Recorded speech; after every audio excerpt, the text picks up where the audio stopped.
मालेगांव शहर, ख़ास तौर से मालेगांव सेंट्रल के साथ मुसलसल नाइंसाफ़ी हो रही है।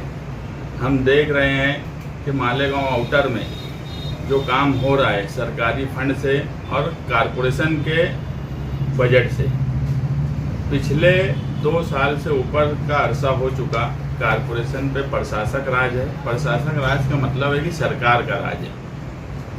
हमें तरक्की के नाम पर मालेगांव शहर में ये बताया जाता है, यह न्यूज़ यूट्यूब पर इफ्तिताह ये नाम से ऐसा लगता है कि करोड़ों का काम हो रहा है, मगर जब हम ज़मीन पर आते हैं और देखते हैं तो मुसलसल मालेगांव शहर बदहाल है। यहाँ पर रोड के नाम पर आज भी मुज़ाफ़ात के कई हिस्से वीरान पड़े हैं। इफ्तिताह तो कई चीज़ों का होता है मगर कभी काम नहीं होता। और दादा भुसे जो पालक मंत्री हैं नासिक ज़िले के, इससे पहले भी हम बोले कि पालक मंत्री जो है वो पूरे हलके का, पूरे ज़िले का पालक मंत्री होता है। हमको कोई गवर्नमेंट का फंड नहीं मिलता और आज के मौजूदा आमदार जो है 2-4 काम लेकर ऐसा बताते हैं कि उन्होंने काम मंजूर किए। पीछे जब 5 साल शेख आसिफ खानवादे का कारपोरेशन पे राजपाट रहा, उस वक्त भी सारे कामकाज दादा भुसे की मर्जी से ही किए गए।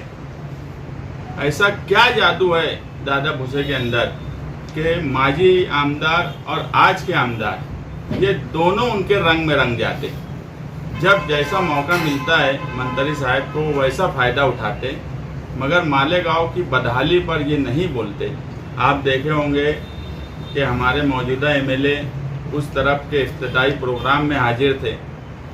दादा भुसे साहब का कोई बड़ी उनके सर पर अगर कुछ कचरा या कुछ आ गया तो उसको साफ भी कर रहे थे। ये जी हुजूरी कहीं ना कहीं मालेगांव शहर का दबदबा कम कर रही है, जबकि होना ये चाहिए था कि वो इफ्तिताह में जाने से पहले उन्हें मालेगांव शहर और ख़ास तौर से मालेगांव सेंट्रल की जो बदहाली है उस पर बात करना चाहिए थी। नियोजन समिति में वो हैं, नियोजन समिति में होने के बाद भी हमें कोई फ़ायदा नहीं होता।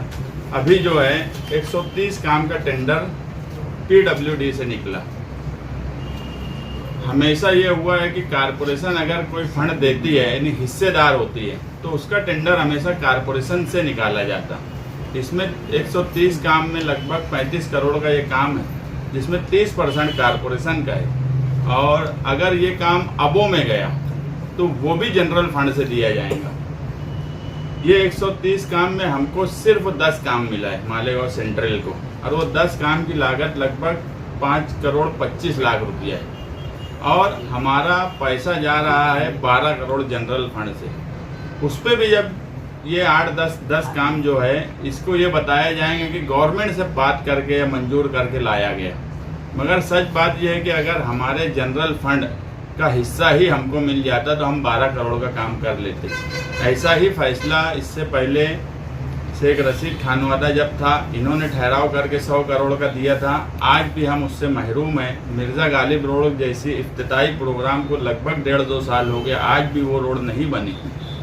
नुमानी पुल के सवाल पर मैं उस वक्त भी ये बात बोला था कि जब ये सब ब्रिज मंजूर हुए थे जिसका इफ्तिताह है, जब उस वक्त के कमिश्नर के पास मैं बैठकर नुमानी पुल की बात बताया तो उनको इल्म नहीं था। उसी वक्त बख्शाव साहब को बुलाया गया जो सिटी इंजीनियर है, और उनको कहा गया कि यार ये ब्रिज का काम मंजूर करो। और मैं उस वक्त ये बोला था कि सैंडवे ब्रिज की ज़रूरत नहीं है। आज भी सैंडवे ब्रिज को पैदल के लिए ही इस्तेमाल किया जा रहा। बनने के बाद वहाँ जीना बना दिया गया पैदल आने जाने के लिए। वो सैंडवे ब्रिज उस वक्त भी पैदल आने जाने के लिए था, कोई ज़रूरत नहीं थी।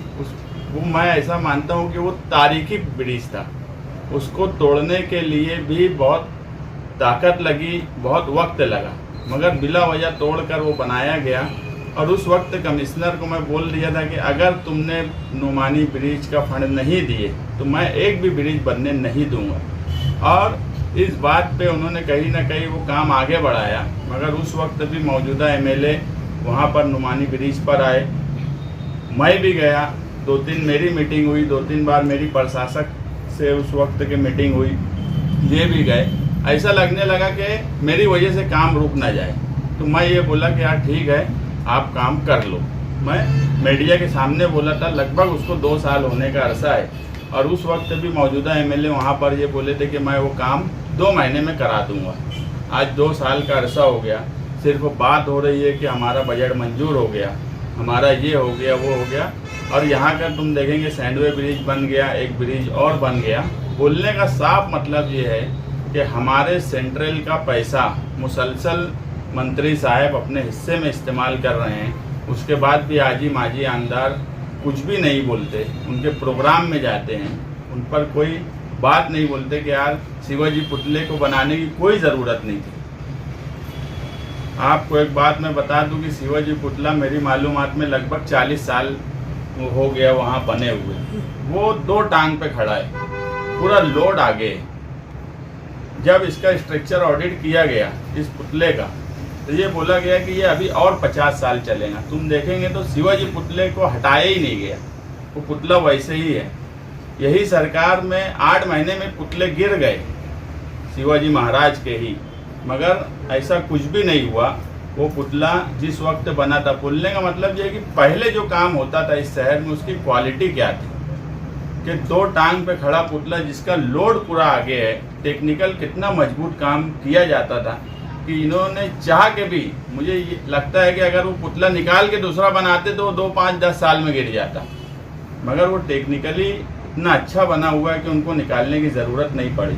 मेरा ये बोलना था कि वो ज़रूरत ही नहीं थी वहाँ पर, मगर अब उस हिस्से में रोड गटर सब अच्छी बन गई, तो अब तज़ीनकारी हो रही है। और मालेगांव सेंट्रल आज भी फिरका परस्ती की वजह से और ये लोगों की जी हुजूरी की वजह से, मंत्री के सामने जो जी हुजूरी करते, मैं इससे पहले भी बोला कि मौजूदा एमएलए मंत्री के मुर्गे, वो जब बोलेंगे तो बांग देंगे, नहीं बोलेंगे तो कुछ नहीं बोलेंगे, उनके इफ्तिताई प्रोग्राम में भी जाएंगे, सब कुछ करेंगे, मगर मालेगांव सेंट्रल की आवाम के लिए ना ही कभी वो कोई बात बोले, ना नियोजन समिति में बोले, ना कारपोरेशन का इतना बजट जा रहा है उस पर बोले। हम इस मामले में कल एक हमारी अवामी मीटिंग, वर्करों की एक मीटिंग बुलाएंगे और हम शिवाजी पुतले पर ही इस नाइंसाफ़ी के खिलाफ जल्द ही धरने का ऐलान करेंगे, क्योंकि वही हिस्सा ऐसा है जो दोनों से कनेक्ट है।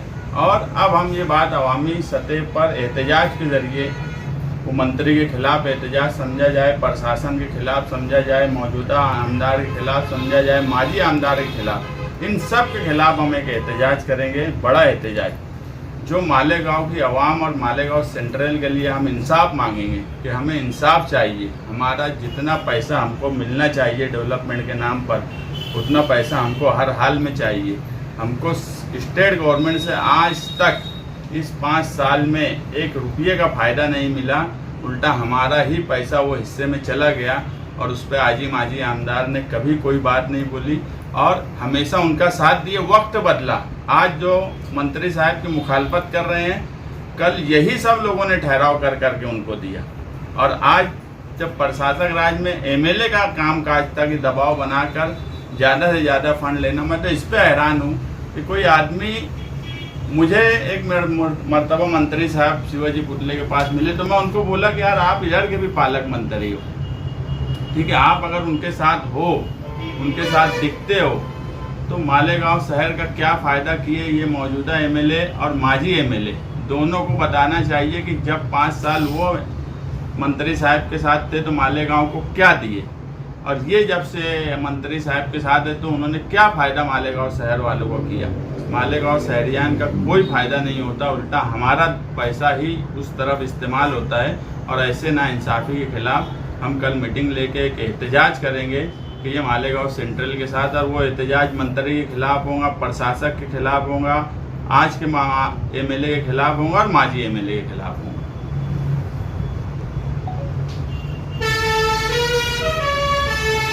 शहर में इससे पहले भी 100 करोड़ के काम आए थे,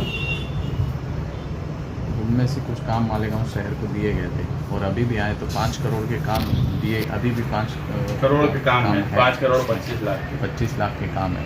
तो ऐसे कौन से काम है जो नहीं किए गए, या आप ऐसे बता सकते कि नहीं यहाँ पे ये होना चाहिए था नहीं हुआ, ये होना चाहिए था नहीं हुआ, तो रास्तों की हालत और शहर की ये।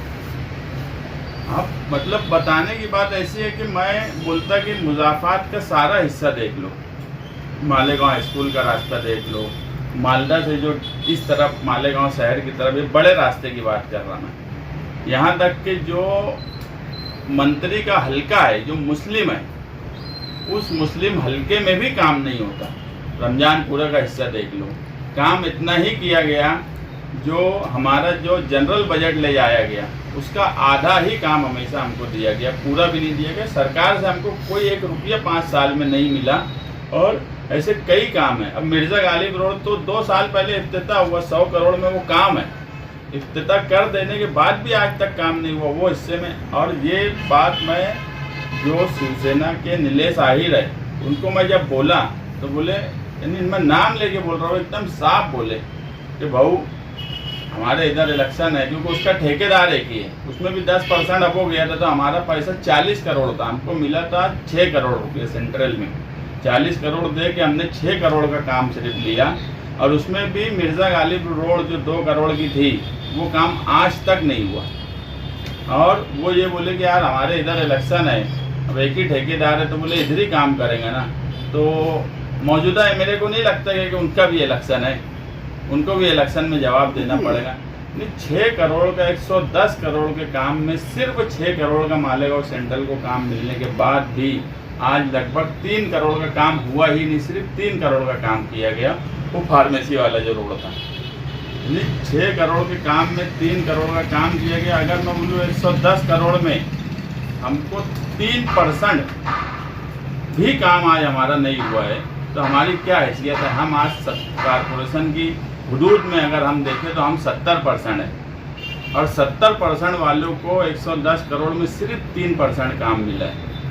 कोई मुआवजा ही नहीं हो सकता कि यार आधा तो काम मिलता, अगर हम 70% है तो 50% तो मिलता। 3% काम अगर हमको मिला है जो काम हुआ है, और उस पर वाहवाही, उस पर फोटो, उस पर ये तो शर्म आना चाहिए कि ये जब मैथमेटिक्स ये कर ले कि 70% टैक्स देने वाले 70% रुपया हमारा, और हम 3% काम लेके वाहवाही करते मंत्री की, तो ये शर्म आने वाली बात है। ऐसे सब लोगों का खिलाफ, ये नाइंसाफ़ी के खिलाफ, इन सब के खिलाफ एहतजाज होना चाहिए। और ये मौजूदा एमएलए ही किया, ऐसा नहीं है, माजी एमएलए जो है उनका भी तरीक़ाकार यही रहा है मालेगांव शहर के साथ। सियासी पार्टी जगह जगह एहतजाज कर रही, जहाँ पे काम नहीं हुए वहाँ पे। अभी इससे पहले आप लोगों ने भी इसी तरह से ये किया था। अभी क्या जो लोग एहतजाज कर रहे वो खुद चैंपियन चोर है, उनकी कोई बात मानने वाला नहीं गाँव ये, और ये नकल कर रहे। ये सब हम करके 2019 के इलेक्शन में हम ये सब दूरबीन ये सब कर चुके। इनके कहाँ गए 58 काम, आज भी इनके काम नहीं है। कहाँ गए 37 काम, आज भी इनके काम नहीं है। तुम बोल कौन रहा? चोर चोर को बोल रहा कि तू चोर है। तो ये बात लोगों को समझ में आती। हम जब भी हमने सारे पेपर निकाले, मैं इससे पहले ही बोला कि मैं 1 साल से बदउनवानी के सवाल पे कुछ नहीं कर रहा जानबूझकर, क्योंकि मुझे ये मालूम है कि अगर मैं जब कोई बात बोलता या मैं जब कोई काम करता तो मैं कागज़ पेपर सब इस तरह से करता, उसको मुझे मेहनत भी बहुत करना पड़ती, लोगों को समझ में आता। मैं आज भी सबके पेपर निकाला हूँ। माजी आमदार अगर चैंपियन चोर थे तो आज के आमदार उनके बाप ही निकलेंगे जब मैं कागजात निकालूंगा चोरी में, और रिकॉर्ड के साथ बताऊंगा। मगर अब हम भी इलेक्शन लड़ने वाले हैं, हम भी सियासी लोग हैं, तो हमारा भी कुछ प्लान है, कुछ प्लानिंग है। वक्त के साथ बताएंगे क्या करना है। और जब हम करेंगे तो इंशाअल्लाह पूरा शहर देखेगा कि करप्शन के खिलाफ अगर हम कोई बात बोल रहे और कोई एहतजाज, ये नकल उकल करना हमको निहाल साहब ने सिखाया नहीं। अगर हमारी कोई नकल करता और वो काम करने लगता तो हम उसमें पढ़ते ही नहीं। हम जब करेंगे तो पूरे शहर को समझेगा कि किस कब्रिस्तान में चोरी हुई, किस मस्जिद के पास की रोड गायब हो गई, ये सब चीज़ भी रिकॉर्ड के साथ मेरे पास मौजूद है। मगर मैं बोला हम सियासी है, हमको भी इलेक्शन लड़ना है, तो वक्त के साथ हम बताएंगे क्या है। तो क्या ऐसा समझा जाए कि आने वाले दिनों में एमएलए की बदउनवानी के खिलाफ आप कोई महाज खोलेंगे? एमएलए सिर्फ नहीं, माजी एमएलए और आजी एमएलए। माजी एमएलए जो बार बार बोलते हैं कि मैं फंड लाया, मैं भी 10 करोड़ लाया, 15 करोड़ लाया, तो उन्होंने भी लाए तो कई काम नहीं किए। अरे इनका तो कई सेटलमेंट हुआ है, वो भी मैं बता सकता कि एक ही कब्रिस्तान में काम डाल दिए। माजी एमएलए का भी रिकॉर्ड है कि वो भी काम डाले हुए और ये भी डाले हुए, और दोनों ने बैठ के सेटलमेंट कर लिए कि एक काम करके दोनों बिल बना लो, रिकॉर्ड पे। तो मैं ये बोल रहा कि ये महाज हम सिर्फ मौजूदा एमएलए के बारे में नहीं खोलेंगे। जो लोग बड़े बड़े दावे करते हैं कि यार हम करोड़ों फंड लेके आए, हम एमएलए नहीं रहते हुए भी करोड़ों लेके आए, एक एमएलए रहते हुए करोड़ों लेके आए, वो 366 करोड़, लेकिन इनका सेटलमेंट एक जगह पे नहीं हुआ है। ऐसी 4 से 5 जगह है जहां दोनों का फंड था और दोनों ने आपस में बैठ के बातचीत कर ली कि एक काम करेंगे और दोनों बिल बनाएंगे, और मैं रिकॉर्ड के साथ आगे पेश कर दूंगा वो 50-50। तो मैं जो बात बोल रहा कि ये मिली जोड़ जो है 1999 से इस शहर में है। 1999 का फतवा लिखने वाले भी एक सहाफ़ी मालेगांव का कभी इनकार नहीं कर सकता। 2004 में भी एक सहाफ़ी मालेगांव का जिसने फतवा उनको लिख कर दिया, वो अखबारात में जब वो ताल्लुक में लिख के दिए होंगे जो सहाफ़ी थे।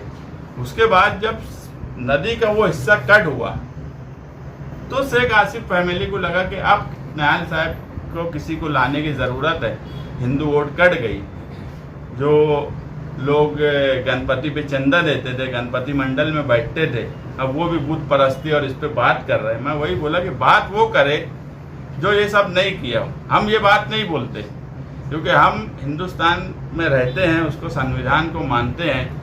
हमको बाबा साहब अम्बेडकर को भी फूल चढ़ाना पड़ता, हमको गांधी को भी फूल चढ़ाना पड़ता। हम ऐसी कभी कोई बात नहीं बोलते जो बात हम नहीं किए हैं। बात वो बोले जो कभी नहीं किए। जो इल्ज़ाम लगाते हैं बुत परस्ती ये वो खुद उसी में रंगे हुए रहे हैं। बोलने का मतलब ये है कि ये लोग की मिली जोड़ 25 साल से ये शहर देख रहा है, और जब भी करप्शन के नाम पे इनकी तो बहुत ताकत है ना। अजीत पवार आज फाइनेंस मिनिस्टर है, ये क्यों गली गली घूम रहे?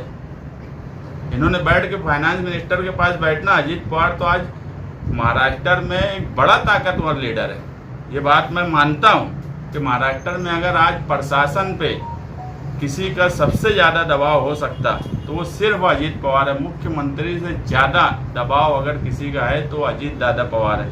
अगर इनको लगता है कि ये सब गलत हुआ है तो अजीत पवार के पास बैठ के इसकी इंक्वायरी करवा ले। ये सिर्फ नकल करने की तरफ जा रहे हैं कि हम जो किए थे वो ये करेंगे तो ये इलेक्शन जीत जाएंगे। ऐसा नहीं होता। हम अगर किए थे तो हम चोरी नहीं करते। मालेगांव शहर में एक बात तो मानी जाती कि हमारे बारे में कुछ भी बोला जाए, निहाल साहब के वक्त से आज तक हम पर ये इल्ज़ाम कोई नहीं लगा पाया कि हमने चोरी की, या कोई सबूत नहीं पेश कर पाया। हमने माजी में आसिफ शेख के ताल्लुक से हज़ारों से कागजात बांटे, सबूत के तौर पे बांटे, चेक बांटे, और आने वाले वक्त में भी दोनों के खिलाफ हम जब सबूत बांटना शुरू करेंगे, जैसे अभी खलील भाई बोले कि एमएलए के खिलाफ महाज खोलेंगे, क्या एमएलए के खिलाफ नहीं, दोनों एमएलए के खिलाफ महाज खोलेंगे।